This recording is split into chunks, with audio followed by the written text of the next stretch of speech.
قد كانت آياتي تتلى عليكم فكنتم على أعقابكم تنكصون مستكبرين به سامرا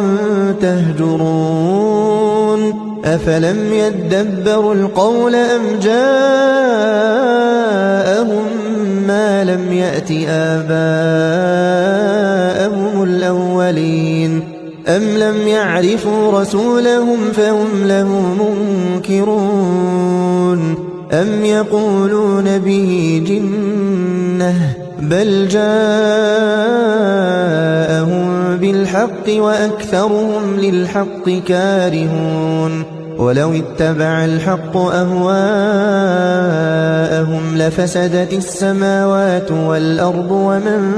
فيهن بل أتيناهم بذكرهم فهم عن ذكرهم معرضون